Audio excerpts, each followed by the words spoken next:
तो जो आज हम लोग डिस्कस करने वाले हैं वो है युद्ध कांड। तो अभी इतने दिन से युद्ध कांड का ही प्रसंग चल रहा है। तो अभी क्या हुआ था, जैसे ही कल के हम प्रसंग में सुन रहे थे कि विभीषण जी ने क्या किया, राम जी को क्या किया, सरेंडर कर दिया। तो राम जी ने उनको फिर बिना देखे समझे उन्होंने राम जी को, विभीषण जी को बना दिया राजा की लंका के अगले राजा आप ही हो गए, विभीषण जी को बोल दिया। तो जो विभीषण जी हैं अब उनके वो बन गए। अब क्या हुआ कि उन्होंने राम को बताने लग गए कि जो रावण है उसके पास कुंभकर्ण, मेघनाथ, परस्त, ऐसे कई महाबली योद्धा हैं जो एक बार में रण में इतने वानरों का संहार कर सकते हैं कि युद्ध एक दिन में खत्म हो जाए। ये ऐसे ऐसे महायोद्धा है रावण के पास। लेकिन राम ने कहा कि मैं तो परिपूर्ण हूँ इस बात से। तो एक शुक नाम का एक गुप्तचर होता है। गुप्तचर वो होते हैं जो मतलब एक तरीके से जो वार्तालाप चल रहे होता है, गुप्तचर वो होते हैं कि जो जब किसी के अंदर कोई बात चल रही हो, पता लगाना हो किसी बात का, जासूस कह सकते हैं। हाँ, जासूस। तो वो रावण के जासूस थे, गए पता लगाया कि राम की सेना में इतने इतने लोग हैं, डैश डैश डैश डैश इतने लोग हैं, ऐसे ऐसे। तो ना विभीषण जी ने उसे पहचान लिया, विभीषण जी ने उसे पहचान लिया और उसे पकड़ लिया। उसे पकड़ के बहुत पीटा वानरों ने, इतना पीटा पूरा लहूलुहान कर दिया। लेकिन श्री राम जी ने आया और कहा छोड़ दो और इसको अच्छे से देखने दो कि इनने क्या देखा। और फिर राम जी ने उन्हें कहा जितना तुमने पता किया उससे ज़्यादा पता करो और जाके रावण को बता दो कि अभी भी वक्त है, हार मान ले, क्योंकि हमसे वो जीत नहीं सकता। तो श्री राम जी ने उसको चाहे तो उस टाइम मृत्यु दंड दे सकते थे, क्योंकि जब गुप्तचर पकड़े जाते थे ना तो उन्हें डायरेक्ट मृत्यु दंड दिया जाता था। तो अब जैसे कि पता चल गया है कि सीता महारानी और छुड़ाने के लिए बहुत दिन, कम दिन की अवधि रह गई है। रावण ने भी अपने प्रमुख योद्धाओं के साथ मीटिंग कर चुके हैं। तो अब श्री राम जी क्या है, सेतु निर्माण का कार्य शुरू करते हैं। श्री राम जी ने नल और नील नाम के दो विश्वकर्मा जी के पुत्र होते हैं, इनको आज्ञा थी कि आप वानरों की सहायता से समुद्र पे सेतु बांध दो, राम सेतु बांध दो। तो समुद्र देव हट पे थे कि वो अपनी किसी प्रतिज्ञा, मतलब समुद्र देव क्या थे, बहुत अभिमानी हो गए थे उस टाइम पे कि मेरे जैसा प्रलाप पूरी पृथ्वी पे कोई नहीं, पर्वतों से भी ज़्यादा शक्तिशाली मैं हूँ। तो श्री राम जी ने क्या किया, अग्नि अस्त्र निकाल लिया और कहा कि मैं एक क्षण में इस समुद्र को सुखा सकता हूँ। लेकिन तब समुद्र देव आया और कहा हे प्रभु मुझे क्षमा कर दीजिए, मैं आज के बाद कभी ऐसी भूल नहीं करूँगा। आपकी सेना में 2 वानर हैं, उनकी सहायता से आप समुद्र में पुल बांध दो। तो जो सेतु निर्माण का कार्य है शुरू करते हैं। तो रात भर वो लोग पूरे दिन रात सेतु बनाते हैं पत्थरों की सहायता से, वृक्षों की सहायता से, छोटी छोटी शिलाएं आती हैं उनकी सहायता, रिक्त स्थान। तो उस टाइम क्या होता है, सेतु निर्माण का बहुत अच्छा कार्य चल रहा होता है। तो एक गिलहरी, जैसे हनुमान जी है, बड़े बड़े, बहुत सुना होगा प्रसंग, बड़े बड़े पर्वत हनुमान जी उठा रहे हैं, वानर लोग उठा रहे हैं, लेकिन गिलहरी क्या कर रही है, अपने शरीर में मिट्टी का लेप करके जो रिक्त स्थान होता है, गैप बन जाता है, उसको भर रही है गिलहरी। तो वो भी क्या है, सेवा भाव है। हमारे गिलहरी के अंदर भी सेवा करने की भाव है कि वो राम जी की सेवा कर सकें। तो श्री राम जी की सेवा करने के लिए गिलहरी क्या है, गिलहरी भी है एकदम छोटी सी, श्री राम जी उसे भी ग्रेस दे रहे हैं और जो बड़ी सेवा दे रहे हैं उसे भी ग्रेस मिल रहा है। जो ऑल्टर की सेवा करता है उसे भी ग्रेस मिलता है और जो पोछा मारने की सेवा करता है उसे भी ग्रेस मिलता है। ग्रेस तो आपको मिलेगा ही। प्रभुपाद जी भी बोलते हैं कि प्रभुपाद जी ने एक लेक्चर में मैंने मोहन प्रभु जी के एक लेक्चर में मैंने सुना था, प्रभुपाद जी बता रहे थे कि जो कृष्ण बलराम के ऑल्टर में जो फ्लोर होता है ब्लैक एंड वाइट होता है। प्रभुपाद जी ने बोला दैट कोई डिफरेंस नहीं है उन ब्लैक एंड वाइट और इस ब्लैक एंड वाइट में। जो ऑल्टर में सेवा करेगा, पुजारी की सेवा करे, उससे भी उतनी कृपा मिलेगी। जो मंदिर के बाहर का फर्श है उसे साफ करे, उसे भी उतनी कृपा मिलेगी। तो सेवा आपकी उससे नहीं देखी जाती कि आप बड़े हो, बड़े लेवल पे सेवा कर रहे हो। सेवा क्या है, निम्न मात्र सेवा से भी कर सकते हैं। ग्रेस तो आपको मिलेगा, भगवान की कृपा मिलेगी, सबसे ज़्यादा कृपा आप ही को मिलेगी, क्योंकि आप भगवान का मंदिर साफ कर रहे हो ऑल्टर से ज़्यादा। तो अब क्या होता है कि रात के टाइम ना वानर लोग सो जाते हैं और पुल का थोड़ा सा निर्माण रह जाता है, सेतु का। तो रावण क्या करता है, एक राक्षसी होती है, वो होती है मत्स्यिका, वो एक मत्स्य के रूप में होती है वो। तो वो क्या करती है, उसके जो पूरे राक्षस जो होते हैं वो समुद्र में मछली के रूप में होते हैं। तो वो उनको बोलते हैं कि तुम एक काम करो, रात को जाके राम सेतु का निर्माण तोड़ दो। अब रोज ऐसा हो रहा है कि सेतु क्या है, टूटते जा रहा है, आधे से ज़्यादा सेतु टूटते जा रहा है, इधर टूट रहा है, उधर टूट रहा है, टूट रहा है। तो हनुमान जी ने बोला कि मैं इस रात रुकूंगा और देखूंगा कि कौन सेतु को तोड़ रहा है। हनुमान जी पूरी रात जगे रहे। फिर एक देखा कि सेतु के पत्थर गायब हो रहे हैं धीरे धीरे, तो देखा तो वो मछली जो है वो, तो हनुमान जी पानी में छलांग लगा दिया हनुमान जी ने, और हनुमान जी गए और देखा कि एक मछलिका है। तो वो मछलिका ने जैसे ही हनुमान जी को देखा, उसको हनुमान जी के प्रति आकर्षण हो गया, हनुमान जी के प्रति इतना आकर्षण हो गया। अब वो पता नहीं क्या कहाँ से वो यहाँ से आ रही, हनुमान जी का हाथ पकड़ ले रही, पूंछ पकड़ ले रही, पैर पकड़ ले रही, कह रहे मुझे आपके साथ रहना है, मुझे आपसे विवाह करना है। ये हनुमान जी ने बोला हटे यहाँ से, मैं अपने प्रभु की सेवा करने आया हूँ या फिर आकर्षण करने आया हूँ। हनुमान जी एक लात मारते हैं, उसे पीछे गिर जाती है। तो बोलते ठीक है मेरे को सेवा तो दो, मैं आपसे लड़ना नहीं चाहती। बोला ठीक है जाओ, जितने भी आपने नुकसान किया उसकी भरपाई करो, सेतु बनाओ, आप जितने पत्थर आपने दूर दूर कर दिए उन सबको इकट्ठा करके करो।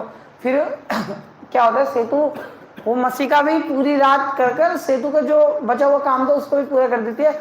और सुबह क्या होता है, राम जी उस सेतु को पार कर लेते हैं, नल नील की सहायता से राम जी सेतु को पार कर लेते हैं।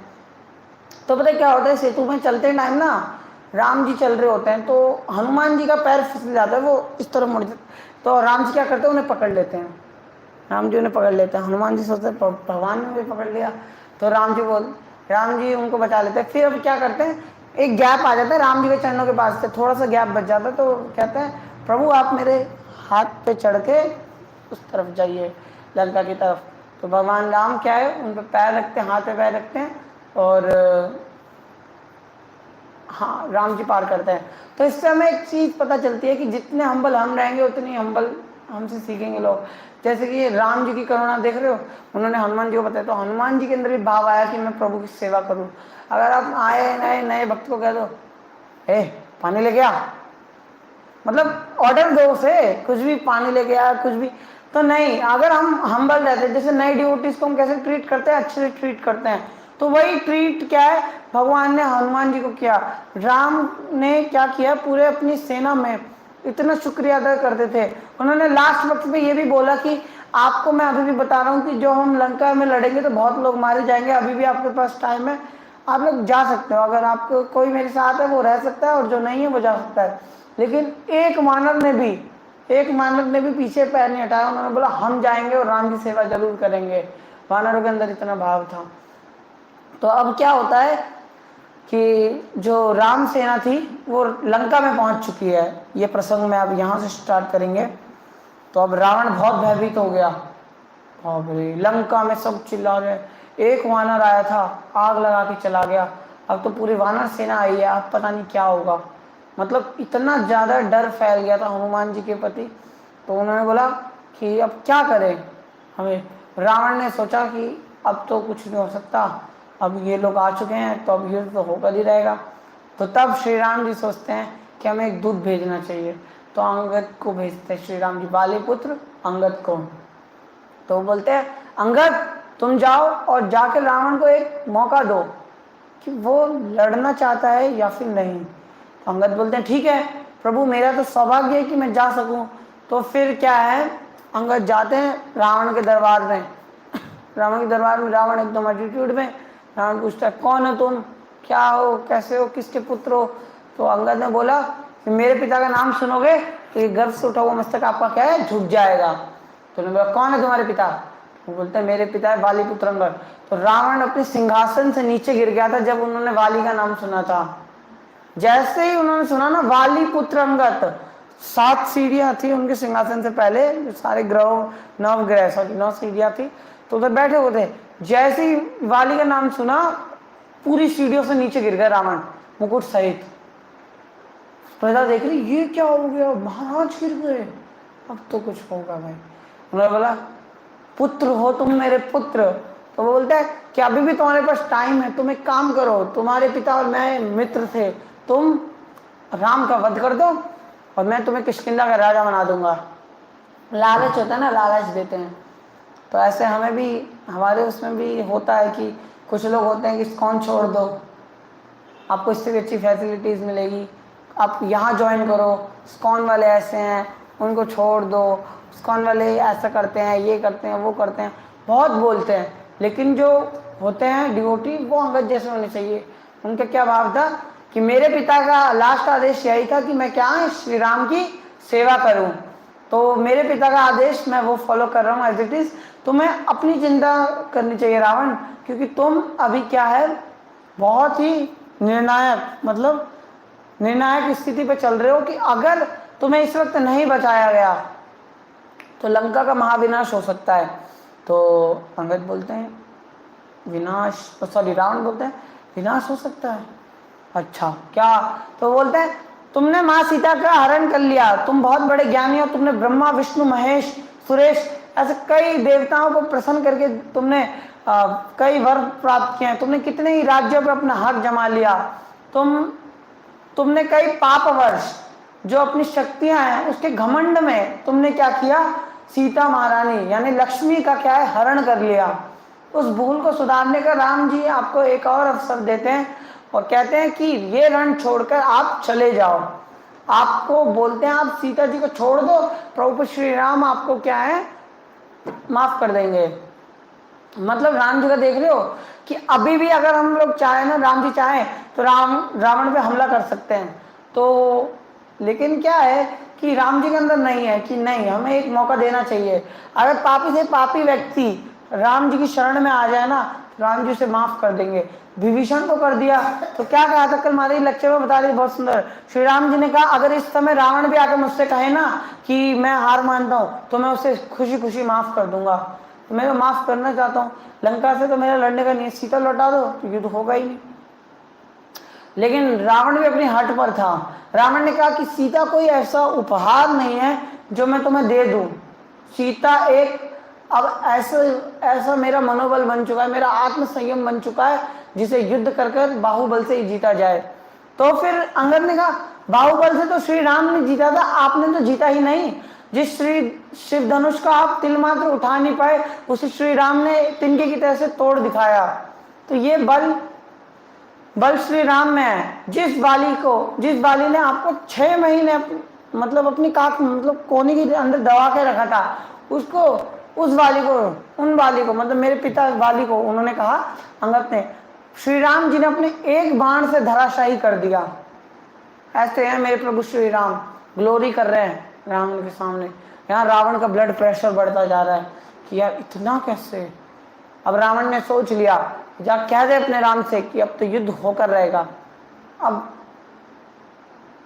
अब होता है ना कि कुछों में कि थोड़ा थोड़ा कि अगर आप चाहो तो घमंड आ जाता है। अब रावण के अंदर घमंड था युद्ध का, लेकिन क्या होता है श्री राम जी क्या करते हैं, रावण को एक मौका दिया लेकिन रावण ने वो क्या किया, ठुकरा दिया। हमें भी एक मौका मिला था हरि नाम को लेने का, लेकिन हम भी क्या करते हैं ठुकरा देते हैं। लोग आज के टाइम में क्या देखते हैं, बाहर के टाइम में सब असुर हैं, कोई प्रस्ताव नहीं लेना चाहता भगवान का। बुक्स भगवत गीता लेंगे, टाइम नहीं है, बहुत काम है, तुम क्यों कर रहे हो, पैसे नहीं है, अरे हमने लिया हुआ है, हमारे पास रखा हुआ है, ये वो। लेकिन आज के टाइम में लोगों को बोलो ना आप बाहर 500 के नोट बांटो, वो तुरंत भीड़ आ जाएगी। भगवत गीता बांटो, कुछ नहीं होगा। भगवत गीता बांटेंगे, असुर आज के टाइम में कहाँ पे है, रावण की तरह असुर क्या है लोगों के हृदय में आ चुके हैं। अब पहले क्या थे, एक राज्य में थे, फिर लोक में थे, अब क्या है हृदय में आ चुके हैं असुर। तो हृदय के असुर को क्या है राम जी आकर क्या है डालेंगे। तो हमें इस दशहरा में ये भाव रखना चाहिए कि श्री राम जी आए और उस असुर रावण का वध करें। तो अब क्या है, रावण युद्ध की घोषणा कर देता है। श्री राम जी के पास अंगद जाके बोलते हैं कि हाँ, श्री राम जी के पास बोल देते हैं कि अब वो युद्ध चाहता है। लेकिन उसी रात रावण क्या करता है, एक मायावी राक्षस को बुलाता है और एक मायावी 2 सर बनवाता है, राम के और एक सीता का। एक सर वो जाकर सीता महारानी का सर क्या है वो राम जी के पास दे देता है, और राम जी का सर क्या है सीता महारानी को दे देता है, और कहता है कि लो युद्ध तो खत्म। राम जी को कहते तुम इसके लिए युद्ध कर रहे हो, ये लो सीता। और सीता मानी को कहता है तुम्हारे राम एक दिन भी मेरे सामने नहीं टिक पाया, मेरे सेनापति परस्त ने उसका सर काट कर दे दिया।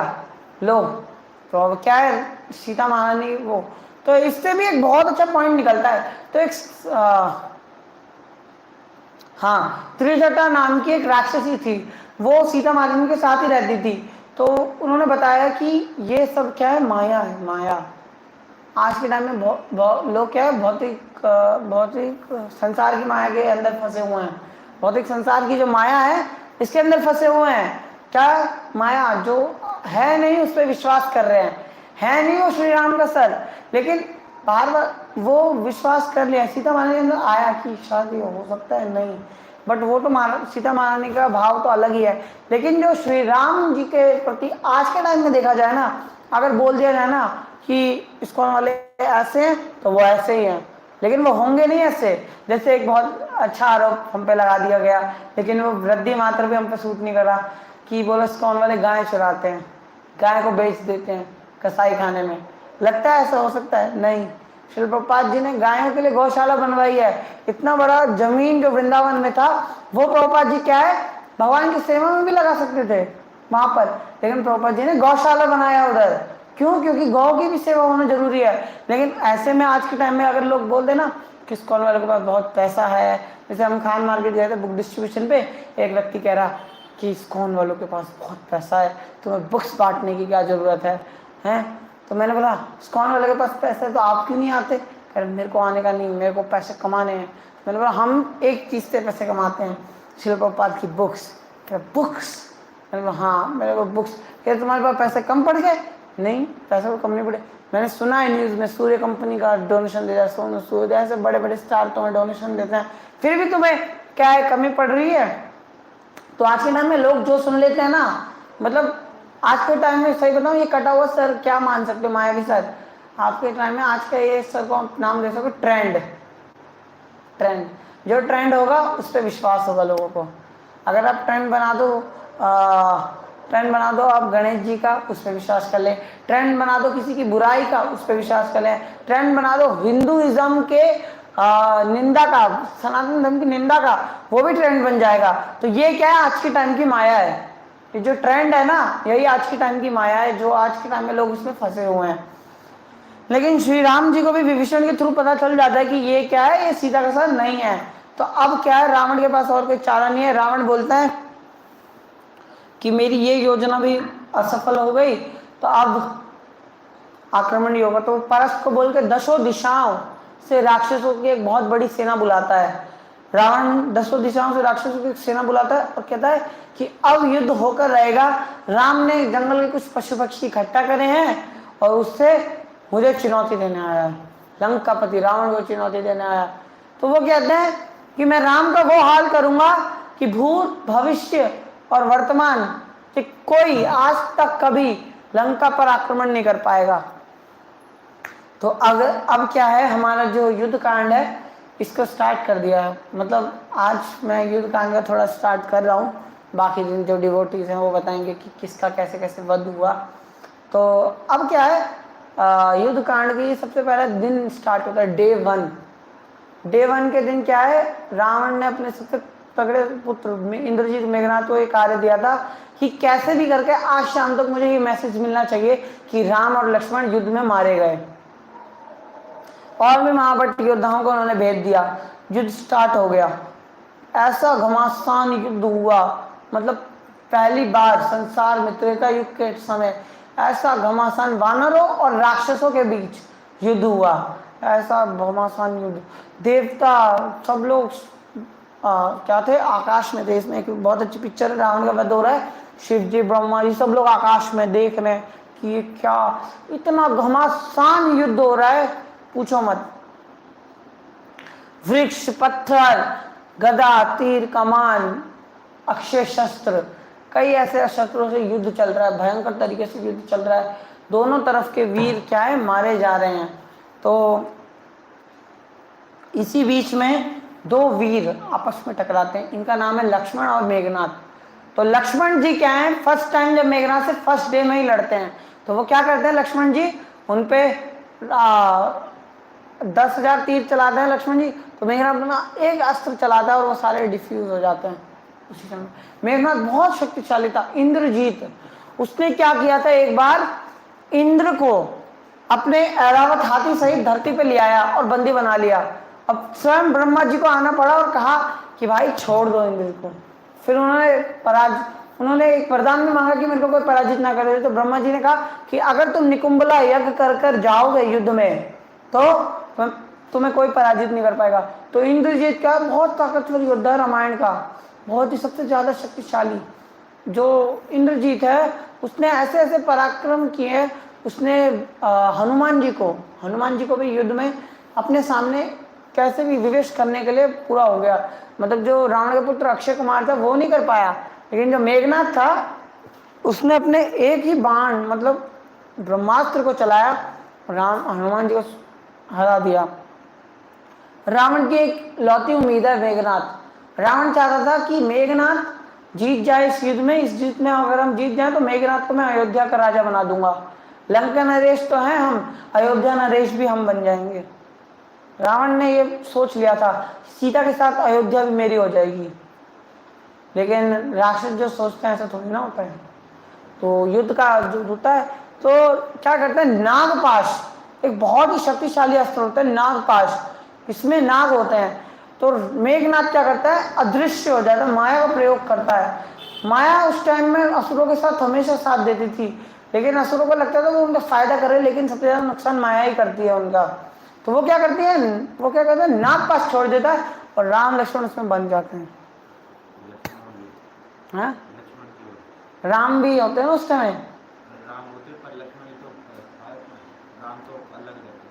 नहीं जो वो पहले फर्स्ट नागपाश का जो है, इसमें वो क्या करता है, जो मेघनाथ राम और लक्ष्मण जी को साथ में ही बांध देता है, माया का उपयोग करता है ना, वो पूरी रणभूमि में नागपाश अस्त्र का उपयोग करता है।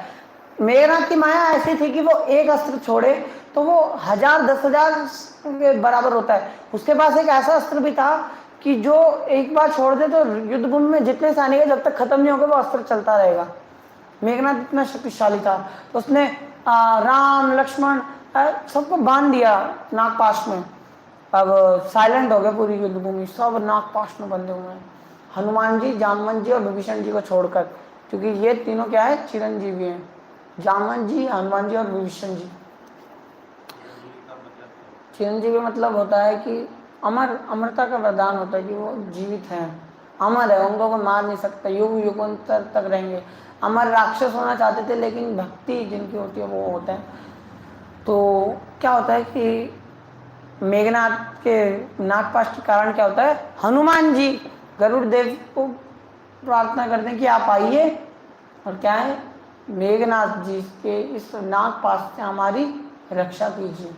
तो गरुड़ जी आते हैं, वो सोचते हैं कि भगवान राम इतने मतलब कैसे कमजोर हो सकते हैं, उन भगवान जिसने नरसिंह वराह कूर्म कैसे अवतार लिए, वो एक नागपाश शस्त्र, मतलब उनको उस टाइम समझ नहीं आया, कोई बात नहीं, लेकिन उन्होंने छुड़ा लिया राम जी को, लक्ष्मण जी को नागपाश से छुड़ा लिया।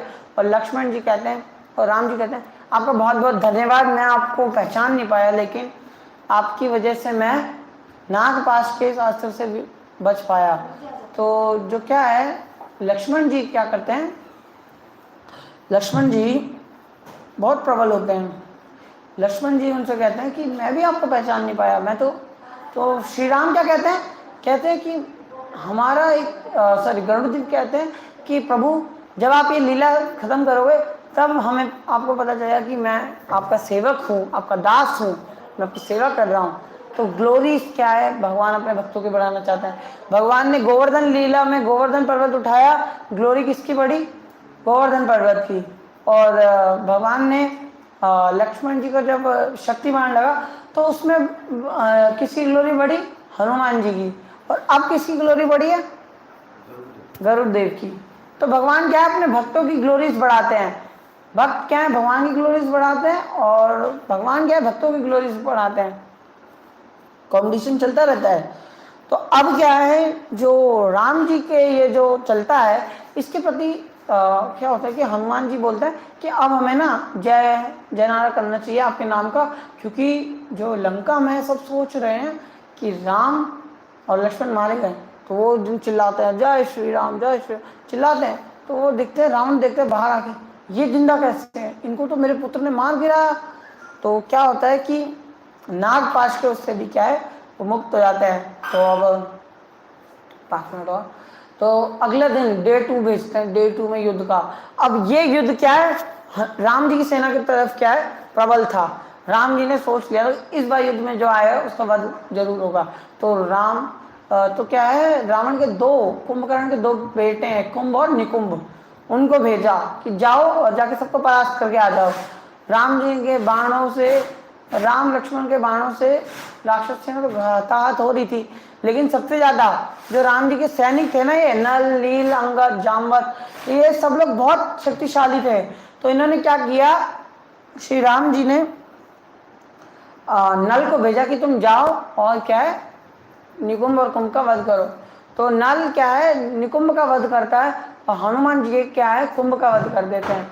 तो ये दोनों पुत्रों का क्या होता है वध हो जाता है उसी समय, दैट टाइम दोनों पुत्र मारे जाते हैं। तो ये बात सुन के रावण तो बहुत ज़्यादा उनको वो होता है कि मेरे जो पुत्र हैं 2 मेरे भाई के पुत्र हैं, भाई के पुत्र क्या है अपने पुत्र समान ही होते हैं। रावण के पास जो सबसे शक्तिशाली थे, कुंभ और निकुंभ की भी एक कथा होती है कि इन दोनों ने मिलकर देवताओं की पूरी शक्तियों पर कब्जा कर रखा था। जितनी शक्ति देवताओं में होती है उनसे ज़्यादा शक्ति निकुंभ और कुंभ में थी, और वो युद्ध भूमि में परास्त हो गए थे राम के सामने। तो अब क्या है कि रावण के सामने और कोई चारा नहीं। अब धीरे धीरे ऐसा होगा कि रावण की सेना का हर एक व्यक्ति, जैसे आज निकुंभ कुंभ का वध हो गया, तो अब धीरे धीरे हर एक व्यक्ति जैसे मेघनाथ, इंद्रजीत मेघनाथ, कुंभकर्ण, अभी तो कुंभकर्ण सोया हुआ है, कुंभकर्ण और हाँ और रावण, स्वयं रावण, दशानन रावण, और भी मतलब बहुत सारे ऐसे जीव है जो क्या है अभी यहाँ युद्ध भूमि में, अभी युद्ध भूमि में होगा। युद्ध कांड क्या है बहुत इंटरेस्टिंग है, इसमें क्या है फाइट को एक अलग ही मोड में ले जाया गया युद्ध कांड में। बट वो भी अच्छा है कि हमें कृष्ण कॉन्शियस में थोड़ा युद्ध कांड, जो श्री राम जी की चर्चा हमें बहुत कम, दशहरा रामनवमी के टाइम में हम श्री राम जी की चर्चा कर पाते हैं। श्री राम जी है ही इतने मर्सीफुल, श्री राम जी की करुणा से बहुत कुछ हुआ है भक्तों के जीवन में। हमारा राधा पार्वती मंदिर रामनवमी के दिन इनॉग्रेट हुआ था, है ना। और श्री राम जी के जो चरण है वो एकदम दिव्य है। श्री राम जी के क्या है राम राज्य, तो हमारे जो राधा पार्वती मंदिर है वो भी राम राज्य से कम नहीं है। हमारा राधा पार्वती मंदिर की ग्लोरीज इतनी फैल रखी है श्री राम जी की कृपा से। राधा पार्वती और सीताराम लक्ष्मण हनुमान और क्या है गौनिताय, ये हमारे मंदिर के 3 प्रमुख ऑल्टर है ना। तो इसमें क्या है सबसे ज़्यादा राम ऑल्टर के प्रति आकर्षण भक्तों का रहता है थोड़ा थोड़ा शुरू में, लेकिन हमारा क्या है कि श्री राम जी के हमारे अंदर ये भाव होना चाहिए कि ये दशहरा श्री राम जी आ रहे हैं, श्री रावण का वध होगा। हमारे भगवान से प्रार्थना करनी चाहिए, भगवान जिस तरह रावण के पास इतने थे सैनिक, हमारे अंदर भी ऐसे अनर्थ हैं, वो सैनिक हमारे अंदर क्या है अनर्थ के रूप में। तो आपके जो अनुराय है, जो भी आपके मित्र हैं, इनकी सहायता से आप आइए और हमारे हृदय में उन सारे राक्षसों का क्या है वध कीजिए, क्योंकि हमें बहुत ज़रूरत है। हम राम जी के पास 2 सबसे अच्छे सेवक है, जैसे आप सीताराम लक्ष्मण हनुमान का पोस्ट देखोगे, ये देखिए इसमें ये, तो इसमें क्या है ये हैं गौर, लक्ष्मी और नारायण, लक्ष्मी नारायण राम लक्ष्मण, और ये क्या है लक्ष्मण और Hanuman ji ready to move, ये 2 हैं। लक्ष्मण जी भी सेवा बहुत अच्छी करते हैं। लक्ष्मण जी क्या है पूरे रामायण के वक्त लक्ष्मण जी सोए नहीं राम जी की सेवा के लिए 14 वर्ष, मतलब रामायण मान ही लो कि सोए नहीं वो। और उन्होंने अन्न जल का भी बहुत कम सेवन किया, ना के बराबर ही बिल्कुल। और हनुमान जी ऐसी ऐसी विकट परिस्थितियों से राम जी को निकाल दिया कि उस टाइम बहुत ज़रूरत थी। लक्ष्मण जी का क्या था कि आप श्रीलंका में हो और आपको जाना कश्मीर से भी दूर है, मतलब इतना दूर का डिस्टेंस, उन्होंने एक वो भी मॉर्निंग से पहले कवर करना है, हनुमान जी ने वो कर दिखाया। हनुमान जी ने क्या है लंका में जाके सीता महारानी को पता किया, और वो तब भी कहते प्रभु मैं क्या हूँ, श्री राम आपका दास हूँ। रावण ने पूछा तुम कौन हो, हनुमान ने बोला अरे मैं राम का तुच्छ दास हूँ, एक चौड़े बोला। और भगवान क्या है राम का क्या है भगवान नाम क्या है, हनुमान जी ग्लोरीफाई है। तो देखो सबसे ज्यादा कृपा जो है हनुमान जी को ही दे रहे हैं श्री राम। इसमें हनुमान जी पर ही हाथ रखा है राम जी ने। मर्सी क्या है, सेवा की है। जो भगवान के चरण कमलों की सेवा होती है, जो भगवान की सबसे छोटी से छोटी सेवा होती है, भक्तों की सेवा होती है, भगवान उस पर ज्यादा कृपा करते हैं। ठीक है, तो हमें भी राम जी का ये भाव रखना चाहिए। और अभी आगे आगे सीरीज बढ़ती रहेगी, असुरों का वध होता रहेगा, युद्ध भूमि में टिके रहिए। हरे कृष्णा। हरे कृष्णा।